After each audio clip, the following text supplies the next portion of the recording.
the prepared speech. I leave today for the Republic of the Union of Myanmar and the Kingdom of Thailand. These official visits form the final leg of my introductory trips to my colleagues and friends in ASEAN. These are timely meetings as our country prepares to host the 30th ASEAN Summit and related meetings in Manila this April. Myanmar is our Asian neighbor and friend with whom we have had relations for more than 6 decades now. My visit will underscore our commitment to deepen partnership with Myanmar towards brighter and better future. As developing countries with similar historic experiences and facing the same challenges, we can use the synergies of interest as basis for our strengthened cooperation. This is true in combating traditional emerging transnational crimes, including terrorism and violent extremism, piracy, and the illicit drug trade. We have also a common interest in sustaining inclusive growth and the development of our peoples. Myanmar's economic development is recognized as one of the fastest in our region, and therefore bilateral trade and investment will be the key area of discussion.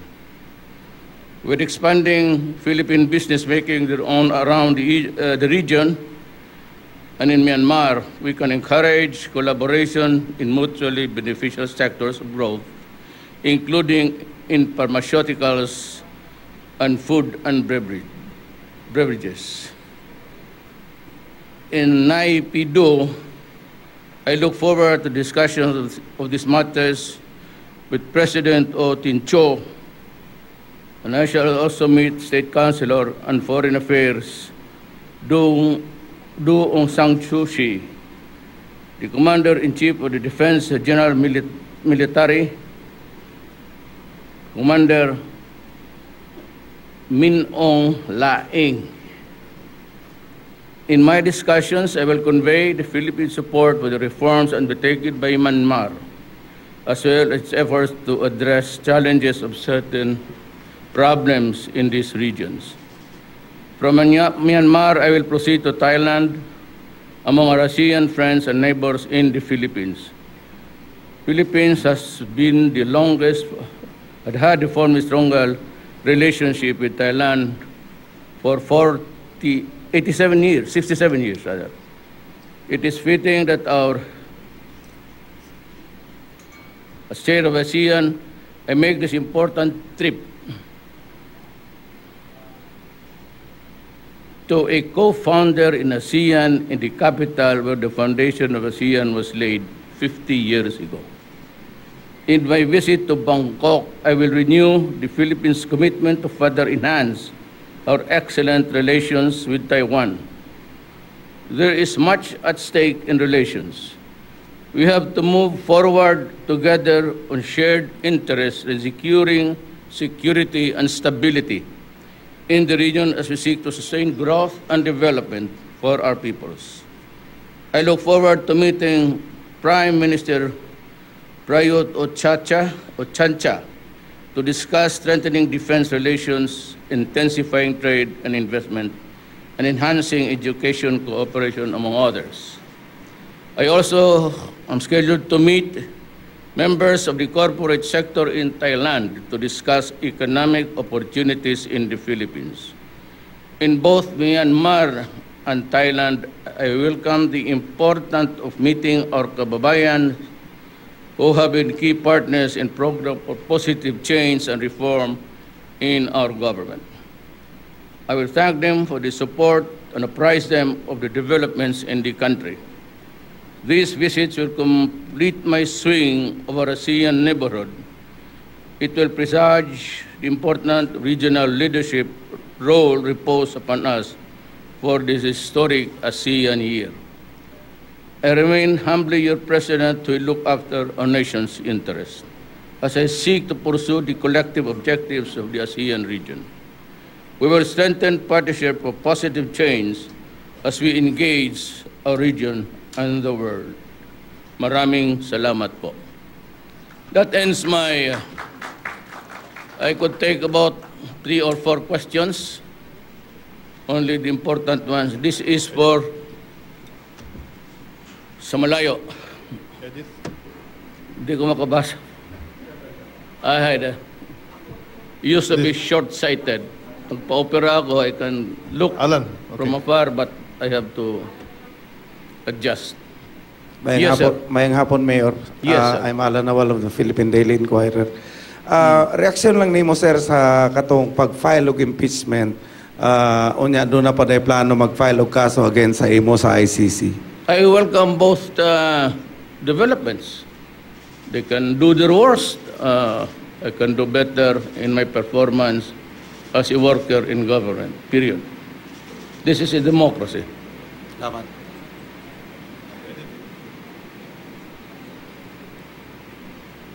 2 questions lang po, sir. Yes. First question is, by being frank about it, are you behind the impeachment case against Lenny? Do you have Never. something to do about it?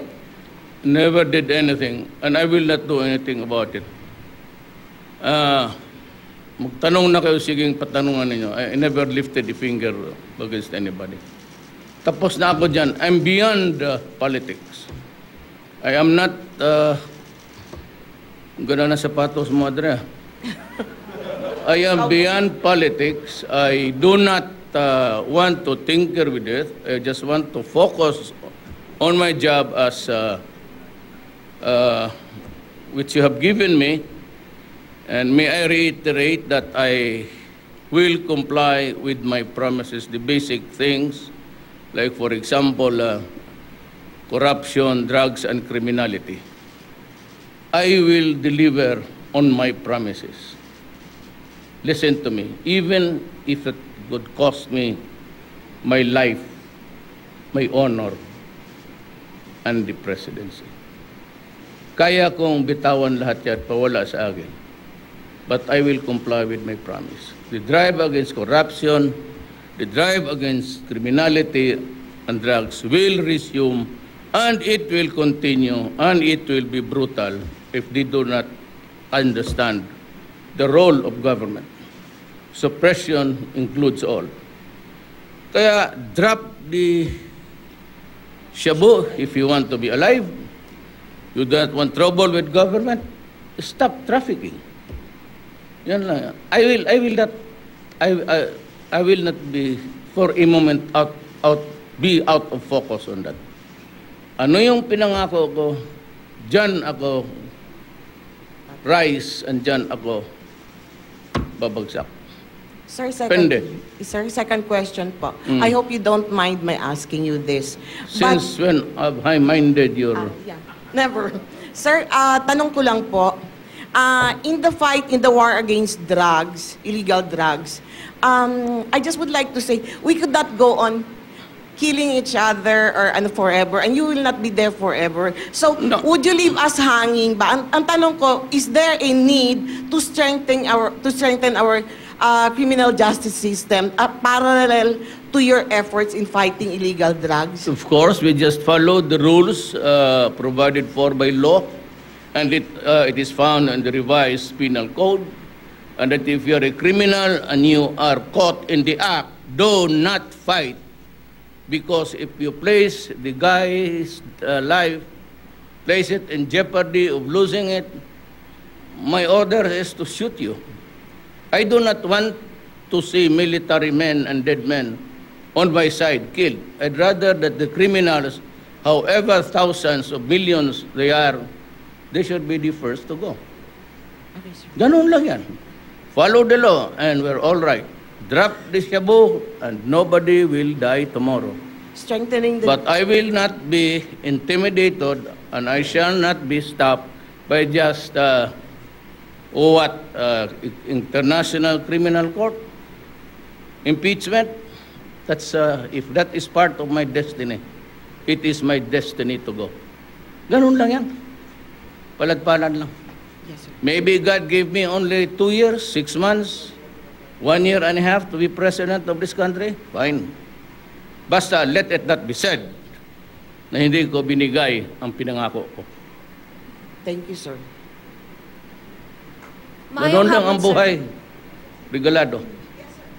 That's what life is all about. Honoring one's commitment to your fellow men.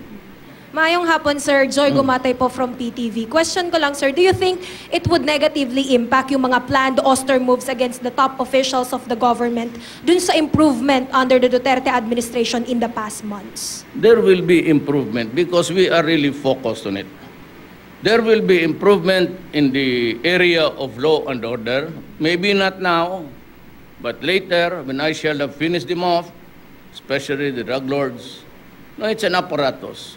If I do not do away with the drug lords, tapos nandyan yung runners, tapos mas mahirap pa sa atin, hindi na pakialam yan. Pero sir, sa The tingin law nyo, is the law. Kung mahirap ka, runner ka, madidisgrasya ka talaga pag lumaban ka. The only thing really to do is just to surrender with your hands raised up. But there will never be a time that I will condone killing with a criminal or a person arrested with outstretched arms begging for his life, or what would popularly known as extrajudicial killing. pero sir, itong mga impeachment plans But against you, because the police are not allowed to follow illegal orders. Papatayin ako yung mga yan. Especially the officer. What do you think of Major General Guerrero? Hindi wala kaya sa akin siyang patayan mo yung mga tao na nakahiga, nakatalikod. Ako ang babarilin niya. Maybe scalawags. We do not discount the possibility of them killing each other or scalawags in government who are into drugs and trying to silence the guys that we are dealing with. That is a possibility which I must accept. Pero kung sabihin mo yung mga graduate na, di papayag to.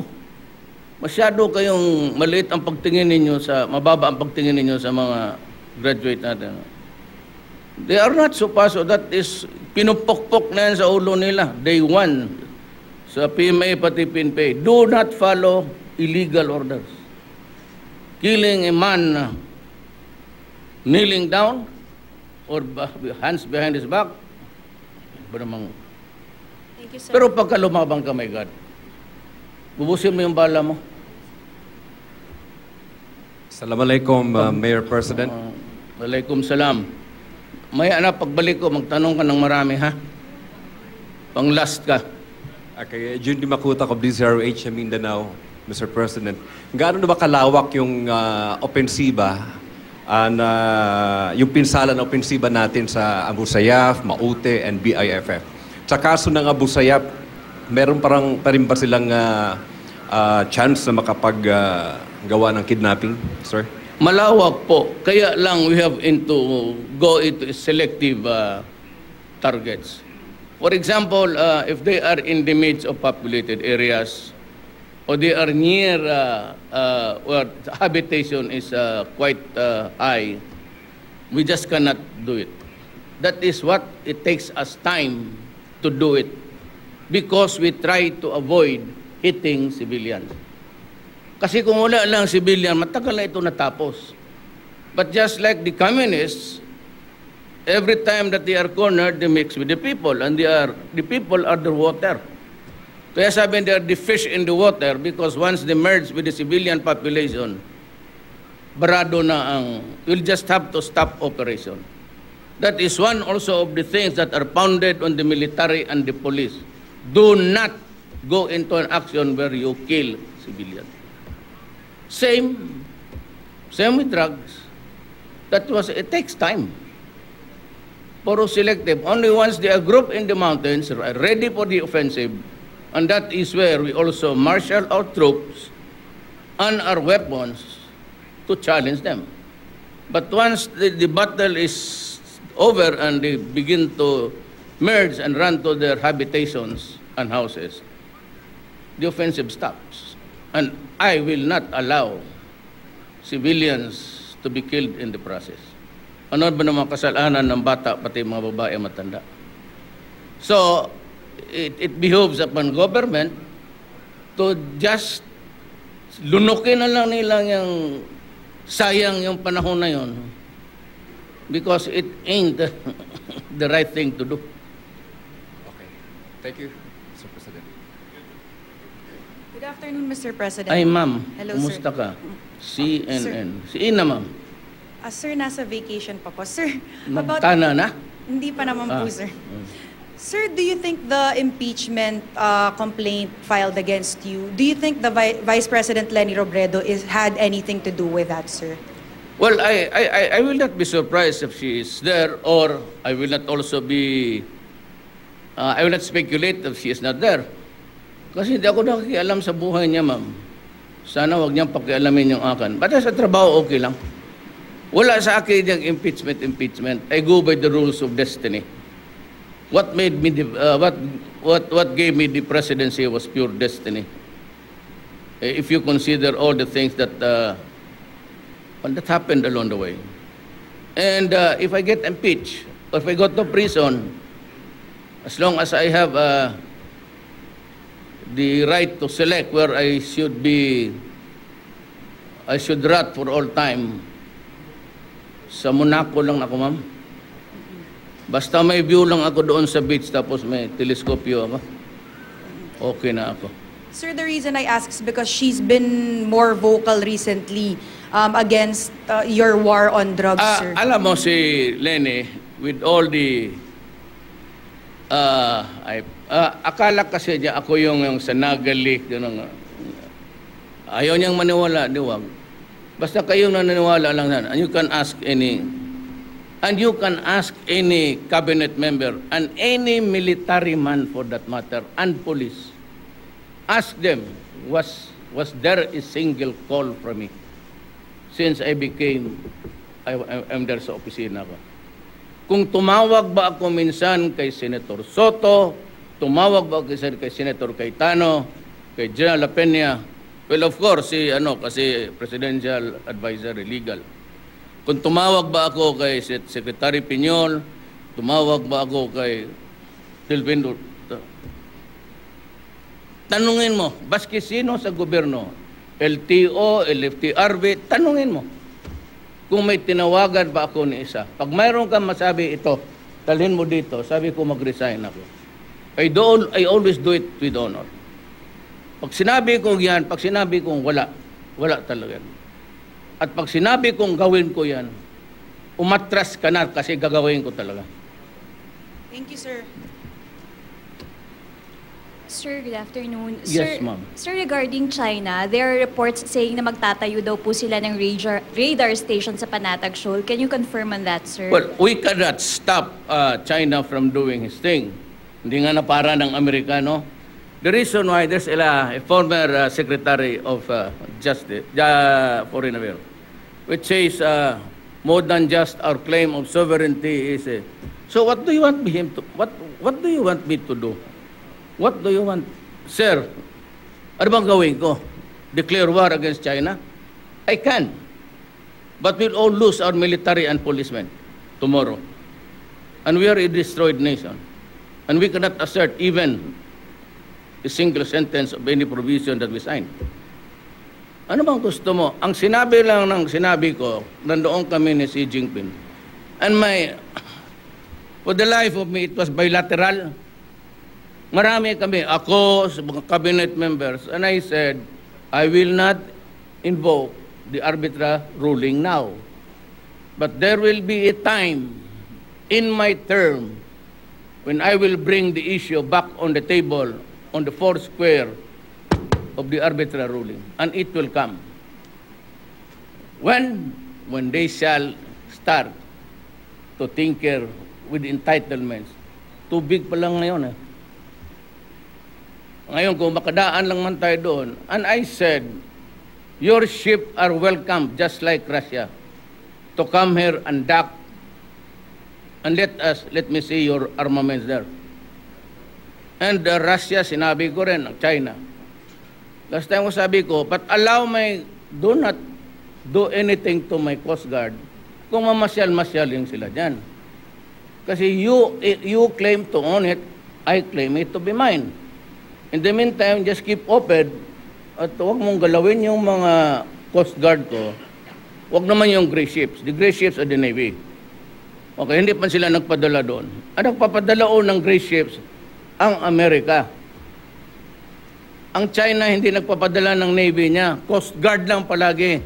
Tayo Coast Guard lang. Coast Guard does not mean war. The gray ships means you are in aggressive form. That's the norm of conduct sa nations. Di ka nagpapadala ng gray ships. Battleships, ibig kong sabihin. Navy. Hanggang Coast Guard lang tayo. Yung right of passage niya, anybody can. Ang Amerikano, araw-araw dumadaan dyan Bakit mag-discriminate ako sa China?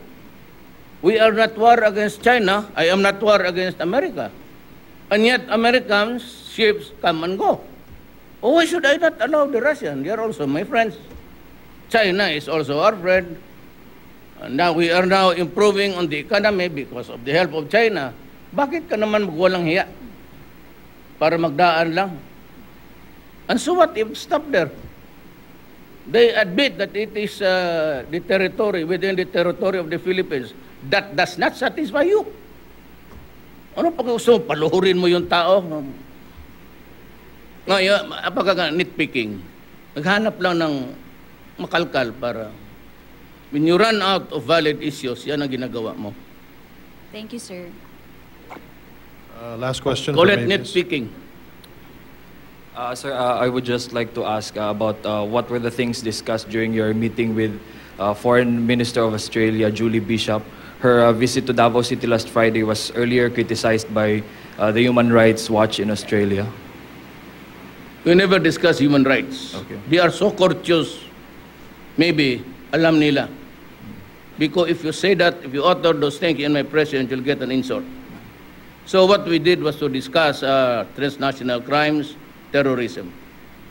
No, nobody but nobody, not even the United States, ever opened up the human rights in front of me.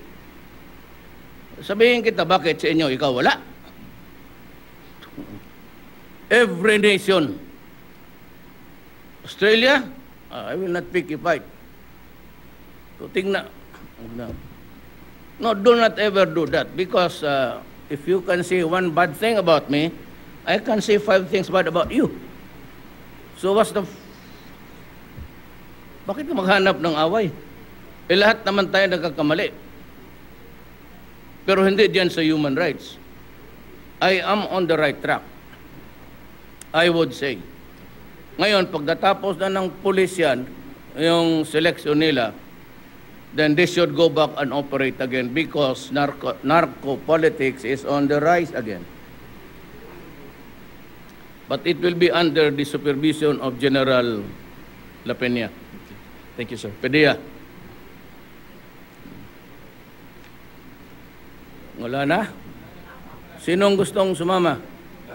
Ako nang bahala doon sa damit ba? Maraming ano doon. Ma'am, walang sama tayo.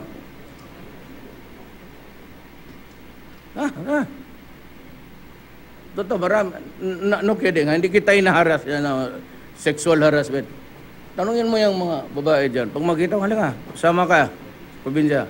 Sabi, hindi ba na ako nagkapagbalot? Davao ka na lang. Pagdating tayo doon, alas 7, bukas pa. Totoo. Sinasama ko yung, sabi, kapunta ka ng Davao, hindi. No, sumama ka. Total, nandyan man si, parang yaya mo. So may mga pulis, pagdating dito, sinasabi ko sa policewoman, take over. Totoo yan. Tanungin mo yan sila. Kakalapit ng Cambodia, halika.